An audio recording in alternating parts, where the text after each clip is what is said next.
The nervous system includes the brain, spinal cord, and nerves throughout the body. Inside these structures are special nervous system cells that can conduct electrical signals and pass information rapidly throughout the body. Bodily functions, muscle movements, and the transmission of sensory information are coordinated by the brain sending information throughout the body, and peripheral nerves sending information to the brain. Structures of the nervous system transfer messages throughout the body. Specialized nervous system cells called neurons make this messaging possible. At one end of a neuron are dendrites that receive a messaging signal. In the neuron's axon, a chain reaction moves the message to the synapse, where the signal is transferred. Before this process begins, the neuron is polarized with a net positive charge outside the neuron and a negative charge inside. As the signal passes along the axon, the membrane depolarizes and repolarizes again, passing positive charges in and then back out. The depolarizing signal creates a chain reaction that passes in a wave along the axon. When the signal reaches the axon terminal, chemical synapses trigger the release of neurotransmitters. These chemicals travel across a small space and activate another neuron. Or they can transfer the signal to tissue, like muscle, and create an action.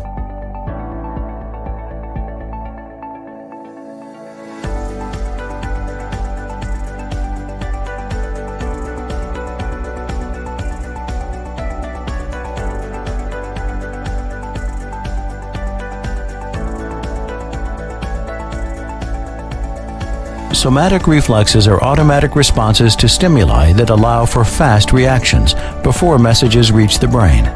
These reflex actions occur in a series of steps known as the reflex arc. First, a sensory receptor detects a stimulus and a signal travels through afferent neurons towards the spinal cord.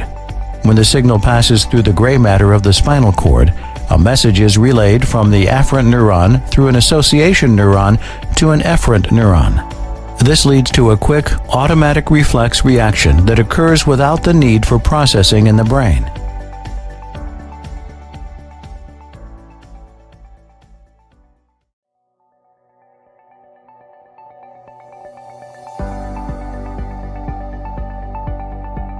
Process of olfaction, or smelling, begins with hair-like cilia that line the nasal cavity. This lining is called the olfactory epithelium. As air enters the nasal cavity, some chemicals in the air bind to and activate nervous system receptors on the cilia.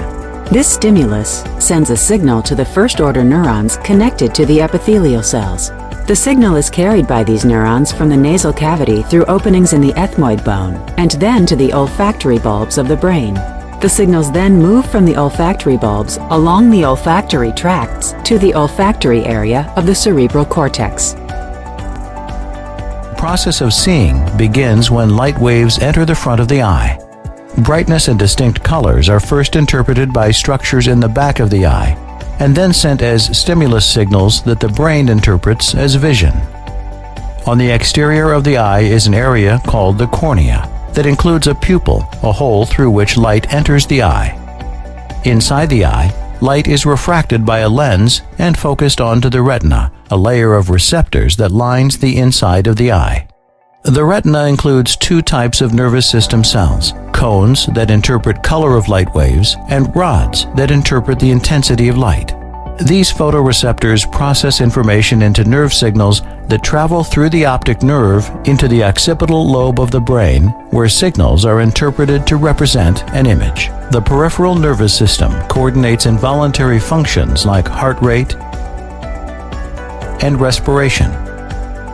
It controls voluntary and sensory functions, including the sensation of special sensory information.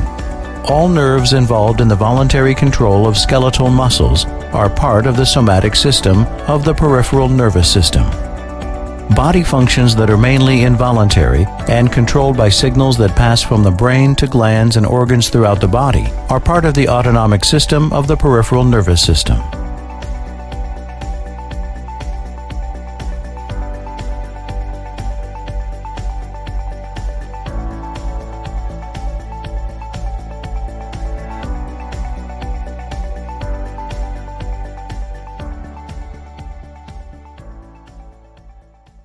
The muscular, nervous, and skeletal systems interact to produce movement.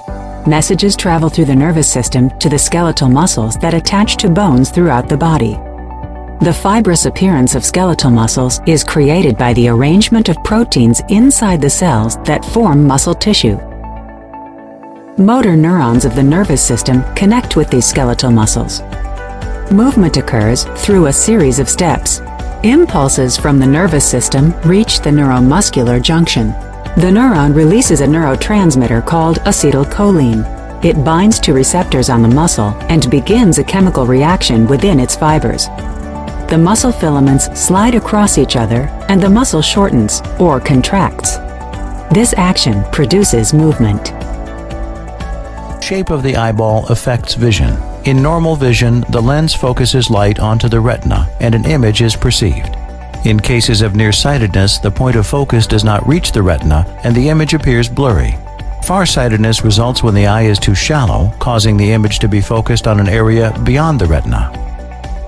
The process of hearing involves sound waves creating mechanical motions that cause fluid in the ear to move in waves and trigger nerve impulses that the brain interprets as sound. The outer ear functions to funnel sound waves. The vibrations from these waves reach the middle ear and move the tympanic membrane, also called the eardrum. This causes three bones, called the auditory ossicles, to also move. The bones make contact with a fluid-filled structure in the inner ear called the cochlea. The mechanical movements of the auditory ossicles move fluid inside the cochlea. Fluid waves move hair cells that line the cochlea.